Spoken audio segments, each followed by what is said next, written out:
Good evening everyone, this is Nishant. So welcome back. तो आज हम अपनी क्लास जो है दोबारा से 21 की वो शुरू करने वाले हैं। तो देखिए, आज खबरें कम है, बट जो भी है इंपॉर्टेंट खबरें हैं सारी। ठीक है, कोई ऐसा डीप एक्सप्लेनेशन किसी भी खबर में जरूरी नहीं है, एक आध खबर को छोड़ के। ठीक है, तो चलिए शुरू करते हैं। सबसे पहले देखिए खबर सुनिएगा। इसमें लिखा है SBI does deals using SOFR as benchmark. SOFR क्या था? Security overnight financial rate. अभी ये किसी को समझ में नहीं आ रहा होगा ये है क्या। ठीक है, तो पहले हम अपना जो है उसमें आते हैं, किसमें? हिस्ट्री में। ठीक है, ये ऑलरेडी मैं पढ़ा चुका हूँ, थोड़ा एक वीडियो करेक्ट हो गया तो ये लिखा हुआ है, ये आपको समझ में आ जाएगा। ठीक है, अब है क्या सर? बेसिकली समझिए। हम बात से पहले मैं कहता हूँ लिबोर। एक लिबोर स्कैम हुआ था, एक लिबोर स्कैम हुआ था। और जो लिबोर की फुल फॉर्म है, जो लिबोर की फुल फॉर्म है हमारे पास, वो है लंदन इंटरबैंक ऑफर रेट। ठीक है, अब समझिए सर, इस चीज को मैं आपको बहुत ही इजी वे से समझाऊंगा। ठीक है, लिबोर क्या है सर? ये एक इंटरेस्ट रेट है। लिबोर जो है वो एक इंटरेस्ट रेट है जो एक बैंक दूसरे बैंक को चार्ज करता है। अगर और सिंपल लैंग्वेज में कहे, लिबोर जो है वो एक इंटरेस्ट रेट है या इंटरेस्ट रेट है जो इंटर बैंक में चार्ज होता है। समझ गए सर? ठीक है, और इसको ना आईसीएक्स इंटर कॉन्टिनेंटल एक्सचेंज जो है इसे हर दिन जो है प्रिंट करता है। चलिए ये भी समझ गए सर। लिबोर जो है वो एक इंटरेस्ट रेट है जो एक बैंक दूसरे बैंक को चार्ज करता है, और इंटर कॉन्टिनेंटल रेट एक्सचेंज जो है इसे हर दिन प्रिंट करता है। आई गेस इतना इजी हो, इतना तो आपको समझ में आ गया। ये जो है 5 करेंसी में आता है। पहली है डॉलर, दूसरी है यूरो, तीसरी है ब्रिटिश पाउंड, चौथी है जापानीज येन, और पांचवी है स्विस फ्रैंक्स। ठीक है, तो ये 5 करेंसीज में आता है। और समझिए सर, इसके 7 डिफरेंट मैच्योरिटी पीरियड्स होते हैं।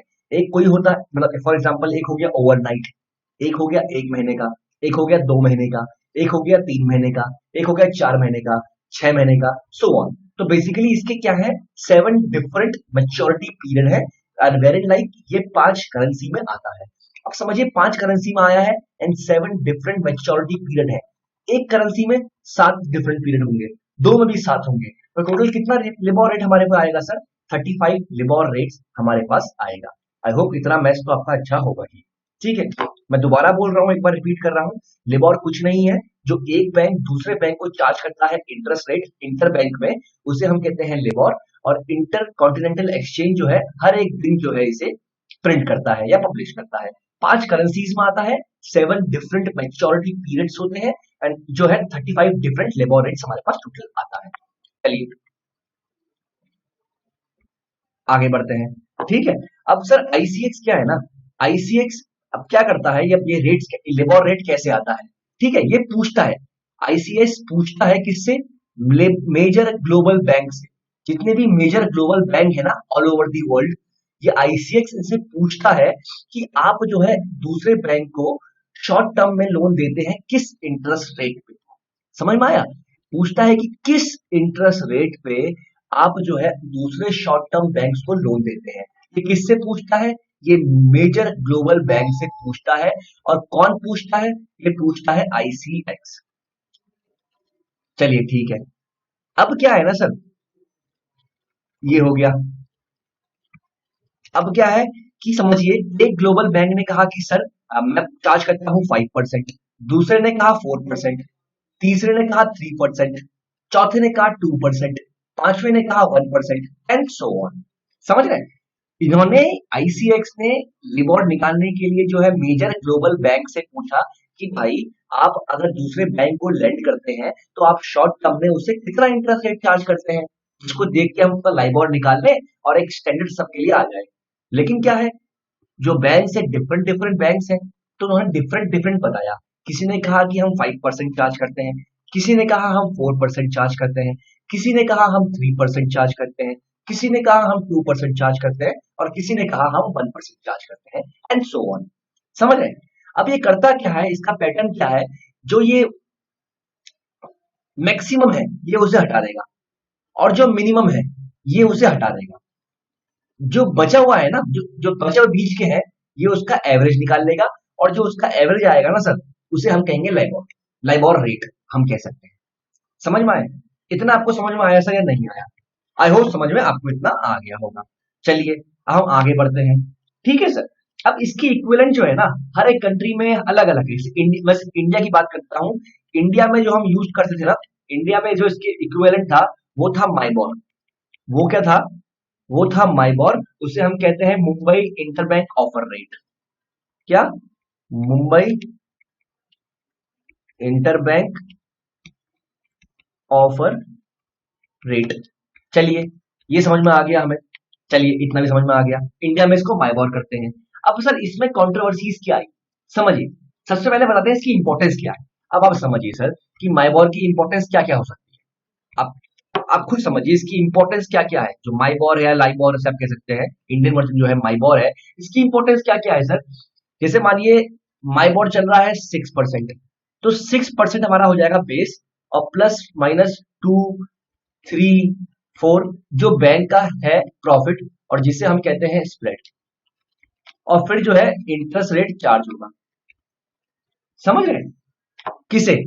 कंज्यूमर को या कॉर्पोरेट लोन्स को। तो माइबॉर को एक तरह से हम बेस रेट ले लेते हैं।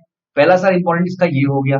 दूसरा क्या है ना सर, जो फॉरेन करेंसी होती है नॉन रेसिडेंट की डिपॉजिट की, वो भी किससे होती है? जो इंटरेस्ट रेट है, इंटरेस्ट रेट किसमें? Foreign currency of non resident के जो है, जो मतलब फॉरेन करेंसी है उस बंदे की जो कि नॉन रेसिडेंट है इंडिया का, जो उसके डिपॉजिट है, वो भी किससे लिंक होते हैं? लेबोर से लिंक होते हैं। समझिए, कोई बाहर की फॉरेन करेंसी हमारे बैंक में पड़ी हुई है, ठीक है।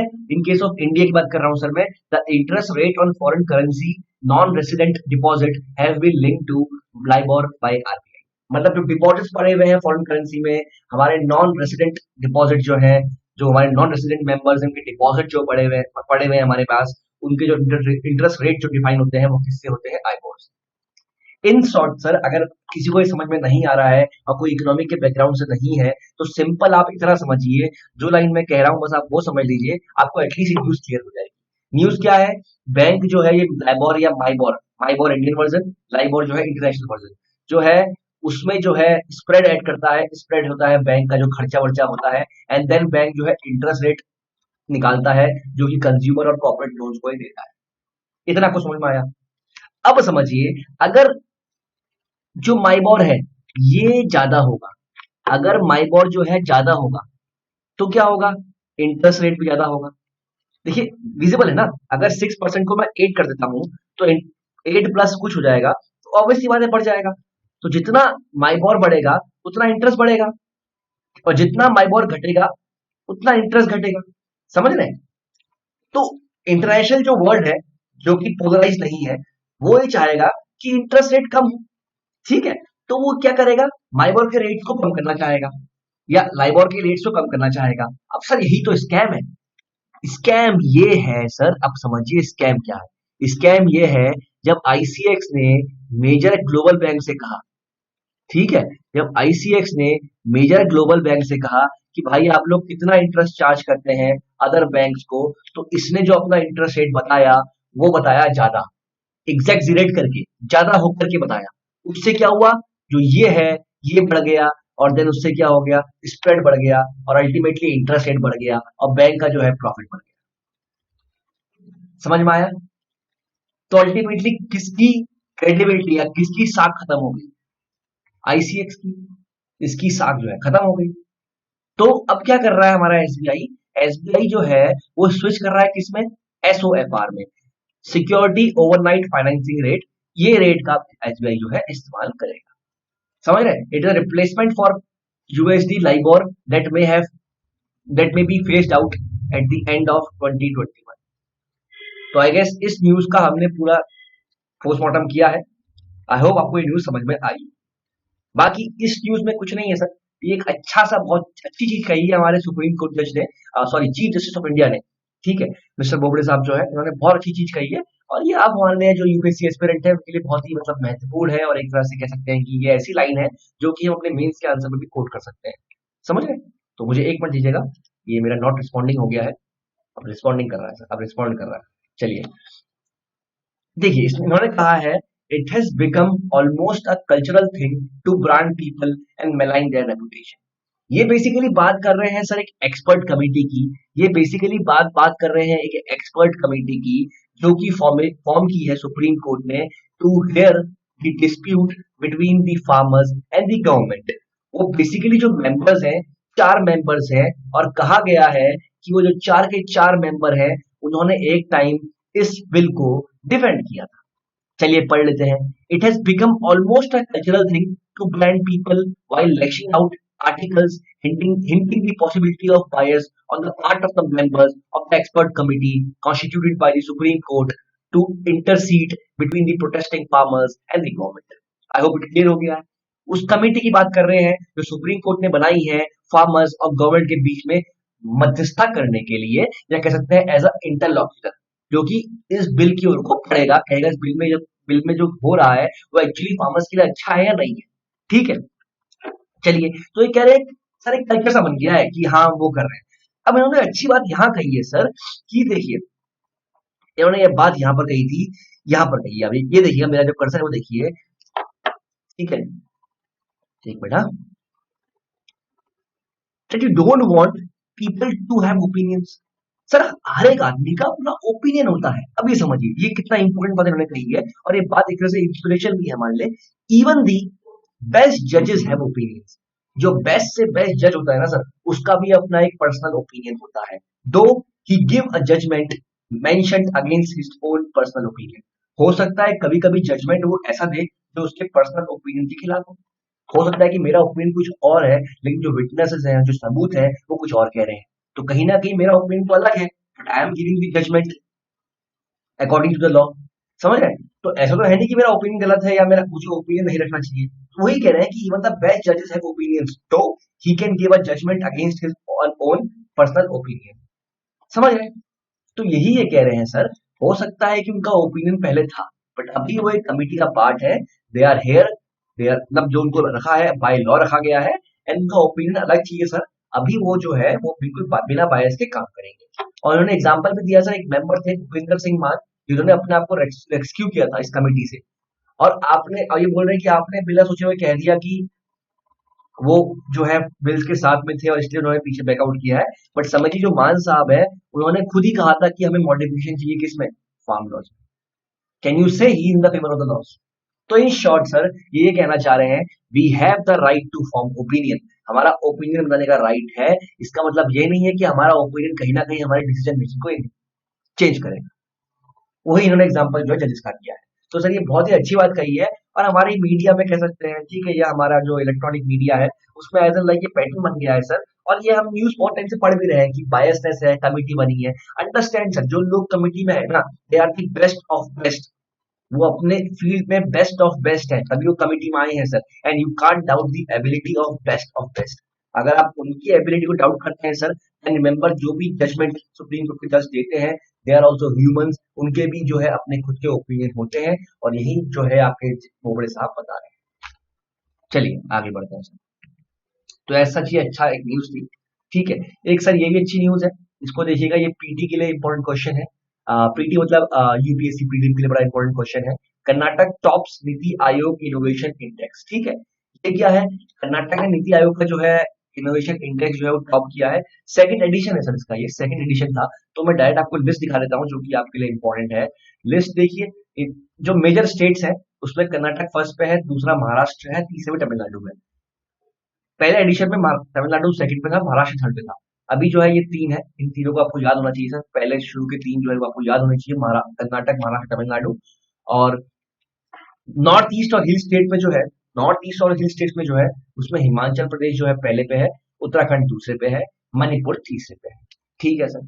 यूनियन टेरिटरीज में जो है दिल्ली पहले पे है, चंडीगढ़ दूसरे पे है, एंड दमन एंड दीव तीसरे पे। तो सर ये तो मैं आपको रटा नहीं पाऊंगा, ये तो आपको एक बार देखना ही पड़ेगा कि अब, क्योंकि पीटी में क्वेश्चन सर उठा के पूछ सकते हैं कि नीति आयोग का जो सेकंड एडिशन का जो इनोवेशन रिपोर्ट आई है, ग्लोबल इनोवेशन जो रिपोर्ट आई, इनोवेशन रिपोर्ट, उसमें मेजर स्टेट्स में जो है फर्स्ट रैंक किसकी है, तो आप कर्नाटक कह सकते हैं। तो ये तो डायरेक्ट क्वेश्चन है जो कि सीधे इससे ही पूछेगा सर। ठीक है, तो आप ये चार्ट को जो है याद रखिएगा।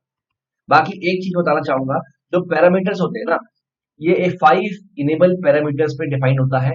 पहला होता है ह्यूमन कैपिटल, ह्यूमन को हम कैपिटल की तरह कैसे यूज कर रहे हैं। दूसरा होता है इन्वेस्टमेंट, कितना इन्वेस्टमेंट है। नॉलेज वर्कर्स, वर्कर्स में कितनी नॉलेज है, बिजनेस का कैसा इन्वायरमेंट है, ईज ऑफ डूइंग बिजनेस है या नहीं है, सेफ्टी एंड लीगल इन्वायरमेंट है या नहीं। आई होप ये इतने इजी पॉइंट है, अगर आप यूपीएससी एस्पिरेंट है तो इनके बारे में समझने की जरूरत नहीं है। ये जो टर्म्स है इनके साथ आप रोज ही काउंटर करते हैं, ठीक है। Human capital, investment, knowledge workers, business environment, safety and legal environment.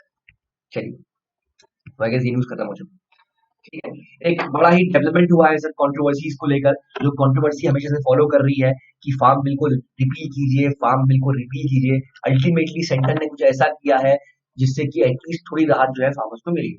Centre offers to put off farm reforms for 18 month. समझिए सर, इतना कुछ हो रहा है ना सर, इतना कुछ हो रहा है कि नॉर्मल आदमी कंफ्यूज जाएगा। पहले जो है सुप्रीम कोर्ट ने स्टे लगा दिया, सेकंड सुप्रीम कोर्ट ने स्टेट एक्सपर्ट कमेटी बैठा दी, ठीक है, 4 मेंबर की, वो कमेटी को 2 मंथ दे दिए, ठीक है। फिर अभी सेंटर आते हैं बीच में, नहीं, फिर सुप्रीम कोर्ट कहता है सेंटर से कि जो रिपब्लिक डे के दिन परेड, ट्रैक्टर रैली जो होगी, डिसाइड जो है कौन करेगी, पुलिस करेगी। और फिर इसके ही काउंटर में जो अगले दिन न्यूज आती है वो आती है सेंटर ने 18 मंथ्स के लिए जो है ऑफ फार्म रिफॉर्म्स को जो है क्या कर दिया है, स्टे किया है। मतलब 18 महीने के लिए, इन शॉर्ट 18 महीने के लिए सेंटर ने जो फार्म लॉस को जो है वो अभी रोक दिया है, ठीक है। अब समझिए सर, मेरी समझ ये कहती है इसमें, जो मेरी समझ ये कहती है, आई गेस कि आप लोगों के व्यूज इसमें अलग अलग हो सकते हैं और बहुत लोग मेरे व्यू से जो है सहमत भी नहीं हुए, ये भी सच है। सबसे पहले मैं कुछ डेवलपमेंट के बारे में बताऊंगा सर आपको। डेवलपमेंट क्या है, रिपब्लिक डे के दिन 26 जनवरी को ट्रैक्टर ट्रॉली जो है वो होने वाली थी, ये आप भी जानते हैं। ट्रैक्टर ट्रॉली में फार्मर्स जो थे उन्होंने खुद ही कहा था कि हम लोग जो है दिल्ली में ट्रैक्टर ट्रॉली रैली जो है वो करेंगे, लेकिन समझिए इसमें किसी के पास कोई भी हथियार नहीं होंगे और जो ऑफिशियल सेरेमनी है उसमें किस तरह की बाधा नहीं आएगी, ये फार्मर्स ने एश्योरेंस दिया था। फिर ये केस गया सर सुप्रीम कोर्ट में। आई गेस मेरी आवाज ठीक आ रही है। फिर ये केस गया सुप्रीम कोर्ट में। सुप्रीम कोर्ट ने साफ साफ कह दिया कि let police decide on parade. इसका मतलब ये है कि देखिए ये बेसिकली लॉ एंड ऑर्डर है और लॉ एंड ऑर्डर जो है वो पुलिस का मैटर है। तो सुप्रीम कोर्ट ने अपना पलड़ा झाड़ते हुए इसकी रिस्पॉन्सिबिलिटी किस दे दी, वो दे दी आपको किसको, ये दे दी आपकी पुलिस को। और पुलिस जो है दिल्ली पुलिस किस में आती है, मिनिस्ट्री ऑफ होम अफेयर्स के अंदर आती है। इन शॉर्ट अमित शाह जी के नीचे आती है, इन शॉर्ट सेंटर के नीचे आती है। तो अल्टीमेटली सेंटर पे ही रिस्पॉन्सिबिलिटी होगी कि भाई कैसे रोके। आप समझिए सर, अगर फार्मर्स रिपब्लिक डे परेड के दिन में दिल्ली में आते हैं तो कहीं ना कहीं सिक्योरिटी एस्पेक्ट से है, ठीक है। हमारी रेपुटेशन क्या हो जाएगी, इंटरनेशनल एरिया में क्या हो जाएगी, मलाइन हो जाएगी, गिर जाएगी, समझ सकते हैं। क्योंकि बहुत इंपॉर्टेंट एस्पेक्ट है सर, उस टाइम कितने चीफ गेस्ट हैं, सारे ब्यूरोक्रेट जो है दिल्ली में होंगे, तो सिक्योरिटी एस्पेक्ट से बड़ा दिक्कत है सर, ठीक है। यू कैन नॉट गारंटी कि उसमें वायलेंस नहीं होगा। वाले फार्मर्स जो यूनियंस है उन्होंने एश्योर किया है कि वायलेंस नहीं होगा and they will be taking a different path, और प्लस पाथ को पहले से ही डिफाइन कर रहे हैं। लेकिन कहीं ना कहीं सर जो है डर तो रहता ही है कि वायलेंस ना हो जाए, क्योंकि एक या दो जो है एंटी नेशनल एलिमेंट जो है वो तो होते ही है, समझ रहे हैं ना। तो यही चक्कर है सर।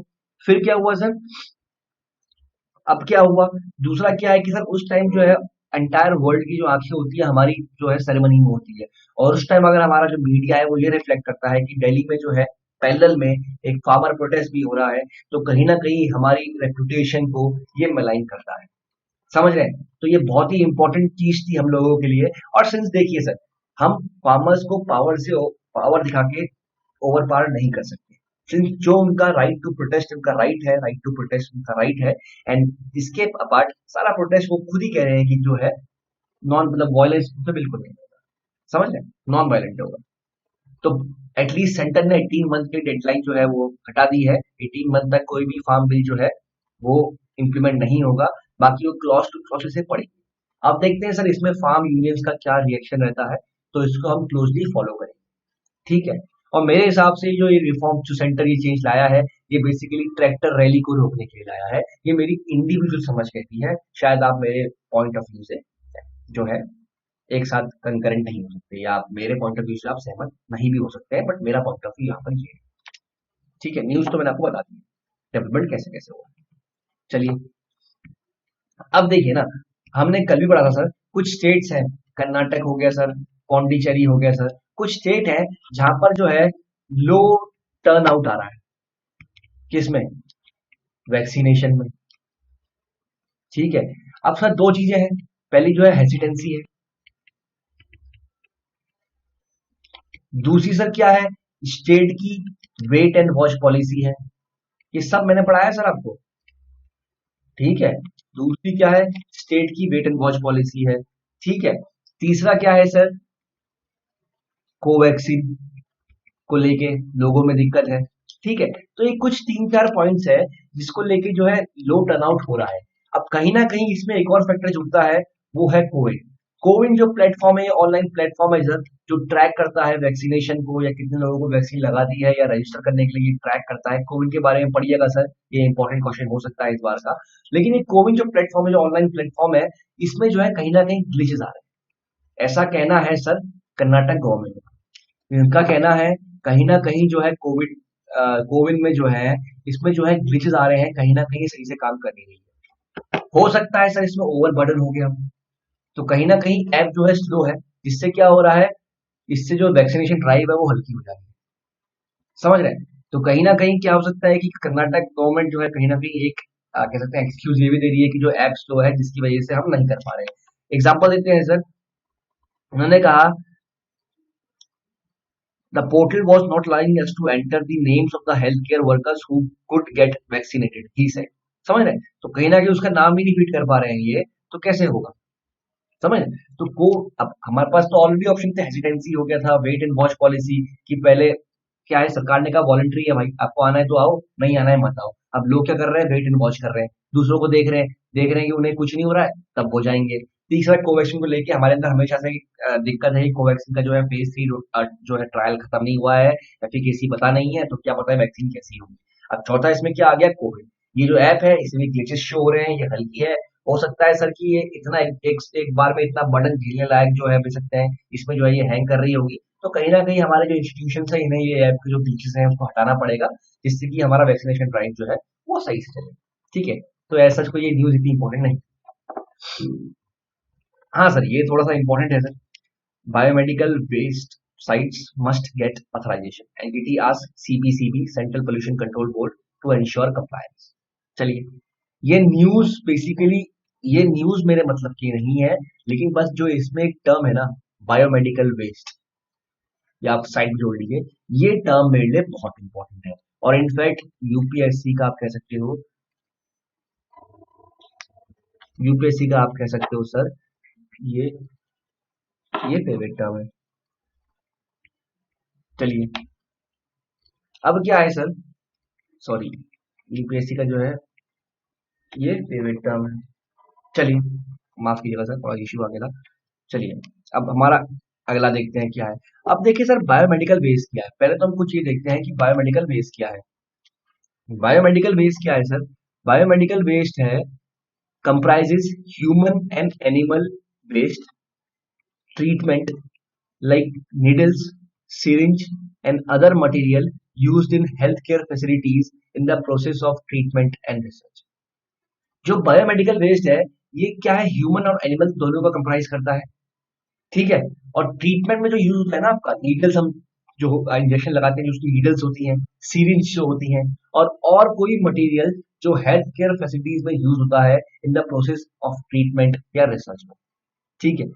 बेसिकली जब डायग्नोसिस होता है, ट्रीटमेंट करते हैं, इम्यूनाइजेशन होता है, उस समय जो वेस्ट जनरेट होता है उसे हम कहते हैं बायोलॉजिकल वेस्ट, बायोमेडिकल वेस्ट, ठीक है। ये तो आपका हो गया, ये इसकी डेफिनेशन हो गई, ये इंपॉर्टेंट है सर, इसको आप रख लीजिएगा, ठीक है।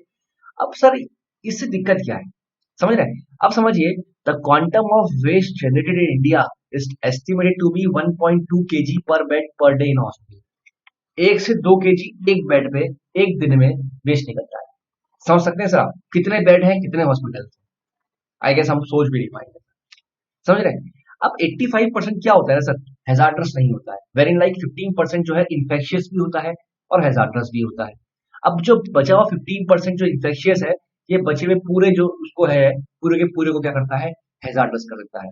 फॉर एग्जाम्पल एक सड़ा टमाटर जो है पूरे के पूरे टमाटर के कंटेनर को खराब कर सकता है, सिमिलरली अब नेसेसिटी क्या है, इसको हम सिग्रीगेट करें और ट्रीट करें, ठीक है, बिकॉज अगर इम्प्रॉपर डिस्पोजल होगा ना तो इससे रिस्क ऑफ इन्फेक्शन बढ़ेगा, समझ रहे हैं।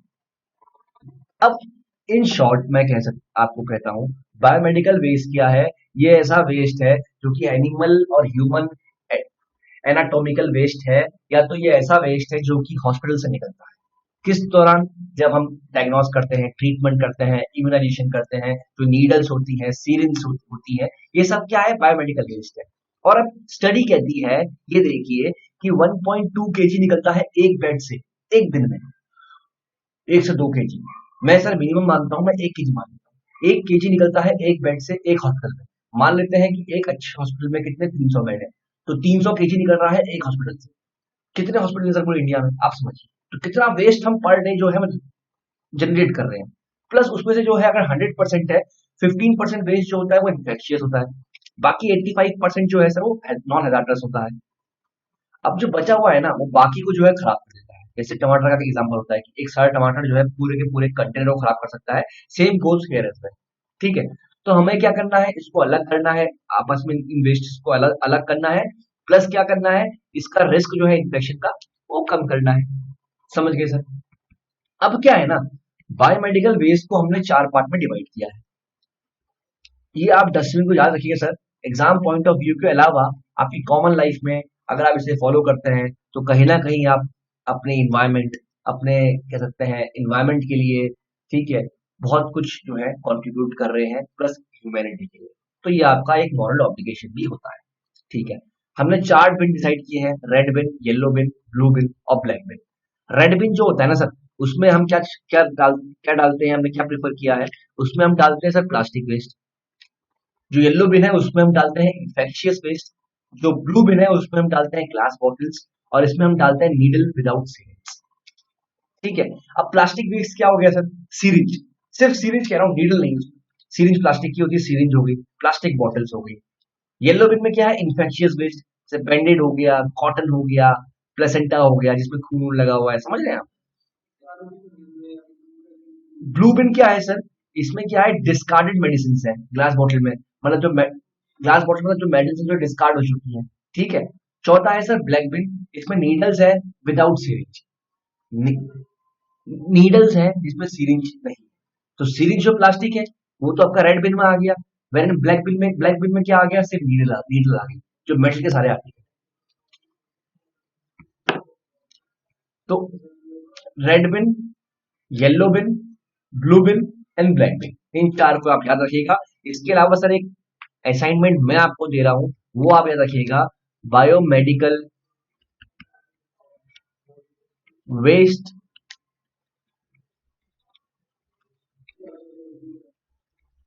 मैनेजमेंट रूल 2016,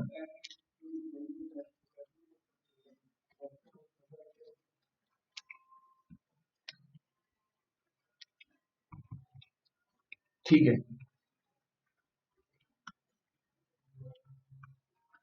ये आप जो है इसे आप एक बार देख लीजिएगा, ठीक है। ये आपके यूपीएससी के मतलब से बहुत इंपॉर्टेंट है, मैं आपसे फिर कह रहा हूं सर, दोबारा रिपीट नहीं करूंगा। यूपीएससी के मतलब से बायोमेडिकल वेस्ट मैनेजमेंट रूल जो है 2016 जो है, ये आप पढ़ लीजिएगा। कभी इसके बारे में कोई अच्छा आर्टिकल आता है तो मैं ही डिस्कस कर दूंगा, ये आपके लिए मोस्ट इंपॉर्टेंट है। बाकी 4 चीजों में हम इसको जो वेस्ट को जो है 4 चीजों में हमने कैटेगराइज किया है, red bin, yellow bin, blue बिन, ब्लैक बिन, ये हमने पढ़ लिया है। इसके अलावा हमने बायोमेडिकल वेस्ट क्या होता है वो पढ़ लिया है, कुछ आंकड़े हैं हमने वो भी पढ़ लिए हैं, ठीक है, समझ रहे। तो आई गेस यही एक पूरी न्यूज। चलिए, इसके बाद क्या आता है ना, अब देखिए मैंने कल ही आपसे कहा था कि सर कुछ नाम है जो आपको याद होने चाहिए। इससे पहले हमारे जो सेक्रेटरी ऑफ स्टेट थे यूएस के, उनका नाम था माइक पॉम्पियो। तो ये नाम है जो आप रेगुलरली पेपर में देखेंगे तो आपको ये नाम जो है याद होने चाहिए। अभी हमारे एंटोनी ब्लिंकन जो है, उन्होंने स्वेरिन कर लिया है under president Biden, secretary of state. और इन्होंने कुछ कहा है, कुछ स्पीच में कहा है, इन्होंने ये क्लियर किया है जो इंडिया के साथ में टाइज है इनके, वो ऑल टाइम हाई या स्ट्रांग रहेंगे, specially in the Indo Pacific, समझ रहे हैं, और चाइना की एग्रेसिव एक्शंस को ये काउंटर करेंगे, इन्होंने ये कहा है। पहला क्या है, इन्होंने कहा है कि हम जो है इंडिया के साथ जो हमारे टाइज हैं उसको हम कंटिन्यू करेंगे, प्लस ऑल टाइम हाई पहुंचाने की कोशिश करेंगे। कहाँ पर? स्पेशली इंडो पैसिफिक के इलाके में, ठीक है। और वहीं पर ही चाइना की जो एग्रेसिव जो एक्शंस है उन्हें भी हम काउंटर करेंगे। फिर उन्होंने कहा हमारे इंडिया से टाइज जो है डीपेंड कब हुए? ओबामा के एडमिनिस्ट्रेशन में हुए, और इसको बेसिकली कंटिन्यू किया किसने? ट्रम्प एडमिनिस्ट्रेशन ने इसे कंटिन्यू किया। ठीक है, अब हमारा रिस्पॉन्सिबिलिटी है कि इसे हम कंटिन्यू करें इंडो पैसिफिक में, और ये हम श्योर करें कि इंडिया की सोवरेनिटी को कोई चैलेंज ना करे। कहाँ पर? साउथ चाइना सी में कह सकते हैं या इंडो पैसिफिक में कह सकते हैं, ठीक है। और इंडिया और इनके बीच में एक बड़ी कॉमन चीज है, वो क्या है? टेररिज्म के खिलाफ। तो पहला है, ये कहते हैं कि इंडिया से डिफेंस टाइज जो है हम अच्छे करेंगे। कहाँ पर? इंडो पैसिफिक भी हम साथ मिलकर काम करेंगे। एक स्ट्रेटेजिक हम जो है पार्टनर रहेंगे। चाइना को हम काउंटर करेंगे, प्लस टेररिज्म से हम साथ लड़ेंगे। समझ गए? ये कुछ वर्ड से बड़े कॉमन है सर, ये आपको मतलब रात को भी उठाऊं ना मैं आपको नींद से तो ये वर्ड जो है आपको आने चाहिए। डिफेंस कॉर्पोरेशन हमारा यूएस से जो है अच्छा हुआ है, ये आप भी जानते हैं सर। पिछले कुछ सालों में हमने बहुत सारे जो है डील साइन की हैं, समझ गए? जैसे हमने बेका साइन किया है हमने, और ऐसे बहुत सारी डील, लेमोआ साइन किया है हमने। ऐसे हमने बहुत सारी डील जो है जो डिफेंस के हिसाब से इंपॉर्टेंट है ट्रम्प एडमिनिस्ट्रेशन में, वो हमने साइन की है। उसके अलावा इंडो पैसिफिक में भी हमारा अच्छा कॉपरेशन रहा है सर, ठीक है। हमने बहुत सारी एक्सरसाइजेस की हैं, जैसे क्वाड बनाया हमने। क्वाड क्वाड जो है इंडो पैसिफिक में, क्वाड ने जो है हमारे इंडो इंडियन ओशन में जो क्वाड ने एक्सरसाइज की है। इसके अलावा हम जो यूएस के जो है स्ट्रेटेजिक पार्टनर है। यही नहीं, डिफेंस में, ट्रेड में भी यूएस हमारा वन ऑफ द बेस्ट जो है कह सकते हैं पार्टनर बन रहा है हम धीरे धीरे। चाइना को हम साथ मिलकर काउंटर कर रहे हैं। प्लस टेररिज्म के खिलाफ जो है यूएस जितना खड़ा होता है उतना इंडिया भी खड़ा है। तो कहीं ना कहीं हमारे टाई हमारे जो कह सकते हैं मोटिव जो है यूएस से जो मिलते हैं, तो इसलिए हमारा जो पार्टनरशिप अच्छी है। और एक बात ये भी है कि सर यूएस जानता है कि एक ही देश है इस समय एशिया पैसिफिक में, या आप कह सकते हैं एक ही देश है, एक ही एशियन देश है जो चाइना के इन्फ्लुएंस को काउंटर कर सकता है। और इंडिया जैसे कुछ लाइक माइंडेड कंट्रीज अगर साथ में आ जाए तो चाइना का इन्फ्लुएंस वो वहां पर कम कर सकते हैं। और कुछ कंट्रीज को ये साथ लाने की कोशिश भी कर रहे हैं, जैसे जो इनका ग्रुप बना हुआ है क्वाड, जिसमें कौन है? ऑस्ट्रेलिया है, जापान है, यूएस है, इंडिया है। यही तो लाइक माइंडेड कंट्रीज हैं जो कि साथ मिलकर चाइना के इन्फ्लुएंस को जो है काउंटर कर सकते हैं। तो ऐसा कहा है किसने? एंटोनी ब्लिंकन ने। अभी ऑफिशियल पॉलिसी नहीं आई है, जो उन्होंने शुरू में सिग्नल दिए हैं that communication continuation of ties between the two countries, ये चलता रहेगा। तो अभी ये इतना इंपॉर्टेंट नहीं है सर, ये सिर्फ एक हिंट है जो उन्होंने दी है। हम आगे बढ़ते हैं। तो इस न्यूज़ को मैं नहीं बताऊंगा सर आज, क्योंकि इसका जो मैंने कल जो है द वेरी फर्स्ट न्यूज़ जो कल मैंने बताई थी, आपको यही बताई थी कि 6 एयरपोर्ट जो है वो पब्लिक प्राइवेट पार्टनरशिप से जो है अदानी एंटरप्राइज को दिए गए हैं। और इसमें से जो एक एयरपोर्ट है वो है त्रिवेंद्रम। उस एयरपोर्ट जो त्रिवेंद्रम जो एयरपोर्ट है उसको देने से एक कंट्रोवर्सी छिड़ गई थी स्टेट गवर्नमेंट और सेंट्रल गवर्नमेंट के बीच में। तो अल्टीमेटली केस जो है वो सुप्रीम कोर्ट में था, और केस के दौरान ही सेंटर ने क्या किया है? तिरुवनंतपुरम या त्रिवेंद्रम इंटरनेशनल एयरपोर्ट को जो है अदानी को दे दिया है। इससे क्या हुआ है? केरला के चीफ मिनिस्टर ने शार्प क्रिटिसिज्म किया है मिस्टर पी विजयन ने कि भाई अभी तो कोर्ट जो है सुप्रीम कोर्ट केस जो है सुप्रीम कोर्ट में है और आप उसको इग्नोर कर रहे हो, समझ रहे हैं? तो पूरा इसका हिस्ट्री जाननी हो तो कल मेरा जो वीडियो है हिंदू का, जो कल का मेरा वीडियो था हिंदू का, उसमें शुरू के 10 मिनट देख लीजिए, आपको इसकी पूरी हिस्ट्री समझ में आ जाएगी। चलिए आते हैं। ये भी सर ऐसा इतनी इंपॉर्टेंट न्यूज हमारी यूपीएससी पॉइंट ऑफ व्यू से नहीं है, ये सिर्फ चाइना और उसके रिलेशंस हैं। कभी मेंस में पूछ सकता है सर, तो आप उसको याद रखिएगा। ये बेसिकली क्या है, पिछले एक साल में जो यूएस की चाइना के खिलाफ जो पॉलिसी रही है, ये उसका ही एक कह सकते हैं काउंटर है, ये आप भी जानते हैं सर। तो ये न्यूज को मैं एक्सप्लेन नहीं करूंगा, ना ही मैंने न्यूज पढ़ी है टू बी ऑनेस्ट। मैं सिर्फ इतना देख रहा हूँ कि चाइना ने 28 ट्रम्प एडमिनिस्ट्रेशन ऑफिशियल को सैंक्शन कर दिया है। और सैंक्शन कब लगाए हैं? जैसी बाइडेन जो है जब स्वॉर्न किए उसके बाद सैंक्शन अप्लाई हो गए। इसमें से जो हमारे पॉम्पियो हैं जो सेक्रेटरी ऑफ स्टेट, ठीक है। चलिए आगे बढ़ते हैं सर। ये देखिए ये अच्छी न्यूज है सर। अच्छी न्यूज क्यों है? एक सेकंड दीजिएगा सर, ये एक मिनट दीजिएगा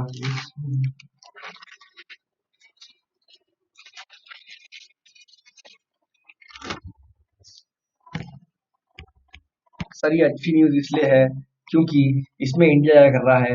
वैक्सीन भेज रहा है। वेनसडे को इंडिया ने दो कंट्री को वैक्सीन भेजी। पहली थी भूटान, दूसरी थी माले।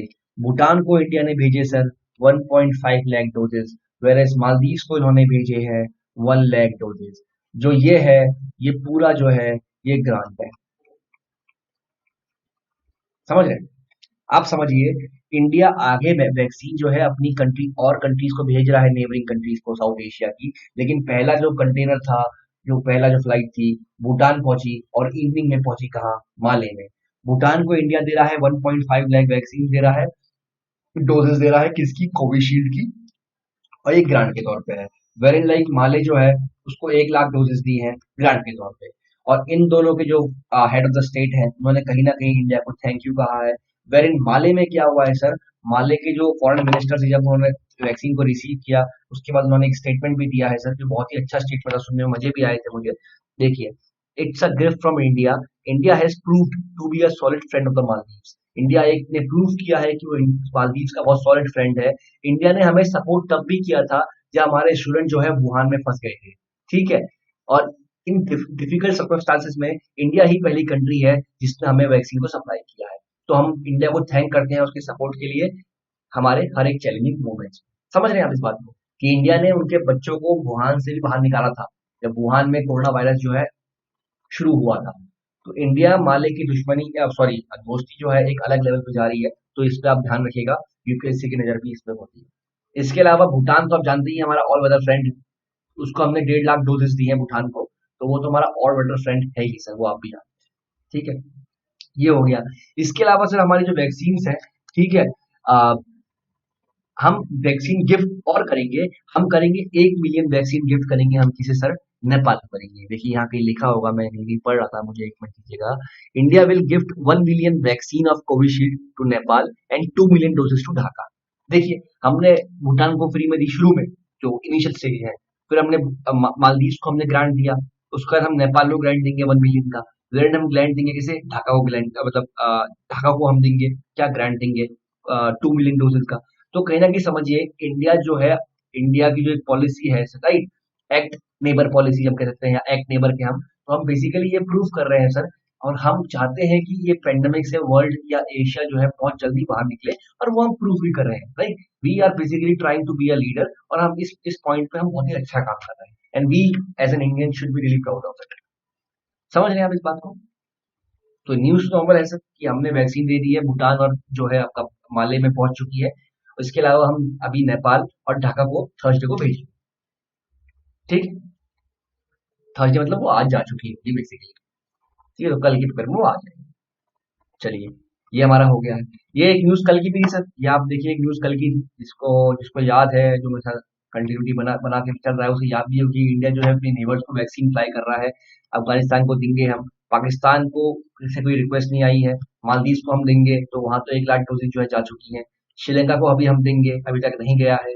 बांग्लादेश को हम देंगे सर, ठीक है, 2 मिलियन डोजेस, मतलब 20 लाख डोजेस देंगे, जो कि वेडनेसडे को अराइव होंगी। लेकिन अभी ये क्या हो गया है, थर्सडे को अराइव होंगी, चेंज हो गया है। भूटान को देंगे एक, कितना? 10 लाख डोजेस भूटान को देंगे, लेकिन अभी कितनी भेजी है भूटान को हमने? 1.5 लाख, जो आप पहुंच चुकी है। नेपाल को हम देंगे 1 मिलियन, मतलब 10 लाख डोजेस, और ये जो है कुछ दिनों में चली जाएगी। समझ रहे हैं? तो कहीं ना कहीं अपने पूरे नेबर्स को हम भेज रहे हैं, जिससे कि हमारे, उम्मीद करते हैं कि हमारे जो इस रिलेशन है वो सही ट्रैक पे आए। कि कुछ कंट्रीज ऐसी हैं जिससे हमारे रिलेशन जो है थोड़े रफ पैच में है। एक है नेपाल, दूसरा है बांग्लादेश, तीसरा है श्रीलंका, जो कि यहाँ पर चाइना का कंटिन्यूसली इन्फ्लुएंस जो है बढ़ रहा है। तो वी होप कि कहीं ना कहीं इस हमारा जो ये हेल्पिंग हैंड है, इससे जो है इनके जो हमारे रिलेशनशिप के डिफरेंट पैच है वो ठीक हो पाए। समझ गए? लेकिन समझिए, इंडिया का ऐसा कुछ मोटिव नहीं है। पहला है ह्यूमैनिटी, पहला है इस कोविड का पूरा फेस आउट करना पूरे एशिया से, और इंडिया एग्जैक्टली वो ही कर रहा है। एक लीडर की सिचुएशन में इंडिया यहाँ पर काम कर रहा है, एक लीडर का रोल इंडिया यहाँ जो है अदा कर रहा है। और जैसा कि हम कहते हैं, हम इंडिया को फार्मेसी ऑफ द वर्ल्ड कहते हैं, दवाइयों का जो है हम कह सकते हैं पूरा कारखाना कहते हैं, तो अभी वो प्रूफ हो रहा है सर। तो we should be really proud of it, ठीक है? चलिए हम आगे बढ़ते हैं सर। ये भी कुछ एक कल की न्यूज़ थी, कल भी आई थी, यहाँ कंटिन्यूटी भी है। बिडेन ने कहा है कि हम ट्रम्प की पॉलिसीज को डे 1 में रिवर्स करेंगे, और 17 ऑर्डर साइन करेंगे। और इमिग्रेशन की पॉलिसी है सर, इन्वायरमेंट की है फाइटिंग कोविड। तो ये तीन के बारे में दिया हुआ है, मैं पूरा आर्टिकल नहीं पढ़ूंगा, इन शॉर्ट बता दूंगा आपको। इमिग्रेशन पॉलिसी क्या है सर? ट्रम्प ने जो है मुस्लिम मेजोरिटी जो कंट्रीज है, हमेशा से वहां पर जो इमिग्रेशन की जो इमिग्रेशन होता है वहां से, उसमें जो है हमेशा उन्होंने क्या किया है, दिक्कतें पैदा की हैं। देखिए लिखा भी है, मिस्टर ट्रम्प ने जो है बैन लगाया है visitors from several Muslim majority countries and, मतलब कि जो भी जितनी मुस्लिम मेजोरिटी कंट्रीज हैं वहां से जो विजिटर आते हैं उसको हमेशा बैन लगाया है। तो इसको जो है जो बाइडन साहब ऑफ करेंगे, हटाएंगे। सेकंड, जो भी हमारे पास इलीगल इमिग्रेंट्स हैं जो यूएस में रह रहे हैं, उनके रहने के लिए हमने पढ़ा था 8 ईयर प्लान। ठीक है, उनके रहने के लिए हमने 8 ईयर प्लान बनाया है। पहले 5 साल अगर वो रहेंगे तो क्या होगा, उनको एक लीगल प्रोटेक्शन मिल जाएगा, उनको एक लीगल प्रोटेक्शन जो है वो मिल जाएगा ओनली जब जब वो कुछ चीजें जो है प्रूव कर देंगे। कुछ चीजें मतलब वो टैक्स पे कर रहे हैं और जो नेसेसरी जो चीजें होती हैं अगर वो प्रूव कर देंगे। इतना हार्ड नहीं है कि पता इनको भी है कि वो इलीगल इमिग्रेंट्स हैं, तो कहीं ना कहीं कुछ ऐसी ही चीजें होंगी जो कि वो प्रूव कर पाए। तो अगर शुरू में 5 साल वो वहां रहते हैं तो वो लीगल उनको प्रोटेक्शन मिल जाएगा।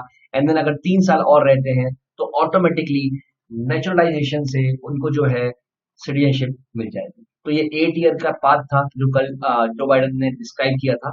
ठीक है, तो कहीं ना कहीं इमिग्रेशन की जो पॉलिसीज है, मुस्लिम मेजोरिटी से जो लोग आ रहे हैं उनके जो ट्रेवल बैन लगाते हैं वो हटाएंगे। प्लस जो है इलीगल इमिग्रेंट्स है उनके लिए भी ये जो है 8 ईयर प्लान ला चुके हैं। प्लस इन्वायरमेंट कह सकते हैं, इन्वायरमेंट को कहाँ से हम जोड़ते हैं, पेरिस से। पेरिस जो क्लाइमेट जो पेरिस अकॉर्ड था जो मिस्टर ट्रम्प ने जो है छोड़ा हुआ था, वहीं जो है हमारे कमिंग मिस्टर प्रेसिडेंट जो है उसको ज्वाइन करेंगे। And last but not the least, fighting Covid, ये मास्क जो है मैंडेट करेंगे। समझ गए? चलिए,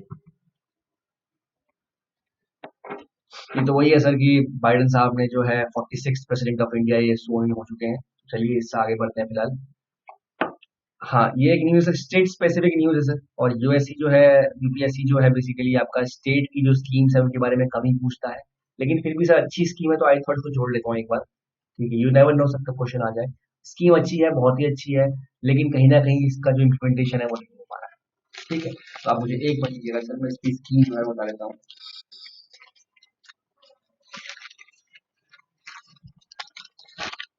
सर स्कीम में क्या था सर, इसमें इसमें ये था ना, मैं पूरा आपको एक टाइमलाइन ड्रॉ कर देता हूँ, एक मिनट दीजिएगा। ठीक है, जुलाई की बात है सर। ठीक है, जुलाई की बात है 21 नहीं, जुलाई 20 या 19, I am not very sure. जुलाई 2019, एक बार चेक कर लिया था इसे। जुलाई की बात थी 19 एंड 20। दिल्ली गवर्नमेंट ने सर क्या किया, एक प्रपोजल लाए। उन्होंने प्रपोजल लाए कि भाई हम क्या करेंगे, हम जो राशन है ना उसकी करेंगे क्या, होम, राशन की करेंगे हम होम डिलीवरी। किसे? To all ration card holders. समझ रहे हैं? इन्होंने कहा हम क्या करेंगे, हम होम डिलीवरी करेंगे राशन की। किसे? To all the ration card holders जो कि दिल्ली में रहते हैं। इससे क्या होगा ना सर, इसको हमने नाम दिया, सबसे पहले तो इस स्कीम को नाम क्या दिया सर हमने, इसको हमने नाम दिया मुख्यमंत्री घर घर योजना। समझ में सर आया आपके? मुख्यमंत्री मंत्री घर घर योजना, ये क्या थी? इसमें इन्होंने कहा, मैं लिखता नहीं हूं, मैं सिर्फ बोल रहा हूं, आई होप मेरी आवाज आपके लिए क्लियर होगी, आप प्लीज ध्यान दीजिएगा। इसमें ये कहा गया कि जितने भी राशन कार्ड होल्डर हैं जो दिल्ली में रहते हैं उनको हम घर घर जाके होम डिलीवरी करेंगे। किसकी? राशन की। Under NFSA, national food security act 2013 के अंडर उनको जाके हम उनके घर में जो है राशन डिलीवर करेंगे। ऐसा इन्होंने क्यों कहा? कुछ प्रॉब्लम्स आ रही थी सर। पहली प्रॉब्लम क्या थी सर, जब भी वो जाए शॉप क्लोज है, पहला प्रॉब्लम ये आ रही थी। दूसरा क्या है सर, कोई मॉनिटरिंग एजेंसी नहीं थी, तो प्राइसेस जो थे वो हायर लग रहे थे। समझ रहे हैं? तो सरकार ने इसको हटाने के लिए अपने इलेक्शन मैनिफेस्टो में भी कहा था कि हम होम डिलीवरी ऑफ राशन करेंगे, और अभी वो उसको उन्होंने एक प्रपोजल भी पास किया था। समझ रहे हैं? उसमें क्या कहा था, जितनी भी इश्यूज आते हैं ना राशन शॉप में हमारे लोगों को, कभी शॉप बंद है, कभी जो प्राइसेस है उससे ज्यादा उसको प्राइस में पे करना पड़ रहा है, तो इससे अच्छा ये है कि सरकार जो है सीधे गोदाम से सीधे जो है, जो हमारा एफसीआई के गोदाम से जो है सीधे राशन जो है होम डिलीवरी करेंगे। समझ रहे? It was a very good initiative from the Delhi government, right? इसको जो है सीधे गोदाम से उठा के लोगों तक पहुंचाएगी जो कि राशन कार्ड जो है होल्ड करते हैं। और इसके लिए दिल्ली गवर्नमेंट ने क्या किया सर? इसके लिए एक सेकंड रुकिएगा सर, ये नॉट रिस्पॉन्ड कर रहा है। इसके लिए दिल्ली गवर्नमेंट ने क्या किया? DRRAA बनाया। इसका जो बेसिकली फुल फॉर्म था वो था दिल्ली रोजी रोटी अधिकार अभियान। इसमें क्या है सर? कुछ नहीं है, 30 ऑर्गेनाइजेशन, नेटवर्क ऑफ 30 ऑर्गेनाइजेशन जो है साथ काम कर रहा था और इन पर रिस्पॉन्सिबिलिटी थी कि आप जो है डोर डोर जाकर जो है राशन बांटोगे किसे? जो कि राशन कार्ड होल्डर है, अंडर मुख्यमंत्री घर घर योजना स्कीम। ठीक है। अब इन्होंने क्या कहा है ना, इन्होंने यहाँ पर आपत्ति जताई है। इन्होंने कहा है सर कि जो आपका जो ये आप कह रहे हैं जो हम ये करने वाले हैं, इसमें क्या है? Absence of monitoring mechanism. कोई मॉनिटर नहीं कर रहा है सर इसमें, और इससे क्या होगा? करप्शन बढ़ जाएगा सर। ये कह रहा है कि इसमें कोई मॉनिटर, ये कह रहे हैं कि इसमें कोई मॉनिटरिंग एजेंसी ही नहीं है सर। वहां तो कम से कम शॉप्स तो है, कभी क्लोज है, चलो मान लेते हैं कल खुल जाएगी। समझ रहे हैं? और हाई प्राइसेस वहां पर जो लोगों को मिलते हैं वो देना एक रिस्क का काम है सर। अगर कोई ऐसा कर रहा है तो अल्टीमेटली लॉ के खिलाफ जा रहा है। समझ रहे हैं? तो उस पर पीनल एक्शन हम ले सकते हैं। अगर हमारा जो व्यापारी, जो हमारा बेनिफिशियरी है शिकायत करता है तो उस पर लीगल एक्शन लिया जाएगा। लेकिन यहाँ पर सर कोई मॉनिटरिंग एजेंसी नहीं है, प्लस करप्शन हो जाएगा। सर फॉर एग्जाम्पल दिल्ली है सर, इतना बड़ा दिल्ली है, कितने राशन कार्ड होल्डर्स हैं? मान लीजिए जो डिस्ट्रीब्यूटर्स हैं वो जाके घर घर डिस्ट्रीब्यूट कर रहे हैं। अरे वो गए भी नहीं, वो गए या नहीं गए, उन पे मॉनिटर कौन कर रहा है? कोई नहीं कर रहा है सर, कोई मॉनिटरिंग एजेंसी नहीं है। DRRA ऐसा कहने की सर कोई मॉनिटरिंग एजेंसी नहीं है। हम लोग लोगों को क्या कर रहे हैं? एसएमएस भेज रहे हैं। देखिए यहाँ कहीं लिखा है, हम लोगों को जो है एसएमएस भेज रहे हैं इंटीमेशन देने के लिए कि भाई आपके घर में हम राशन जो है वो डिलीवर करेंगे, आप जो है राशन शॉप मत जाइएगा। ऐसा ही क्या कर रहे हैं? एसएमएस कर रहे हैं।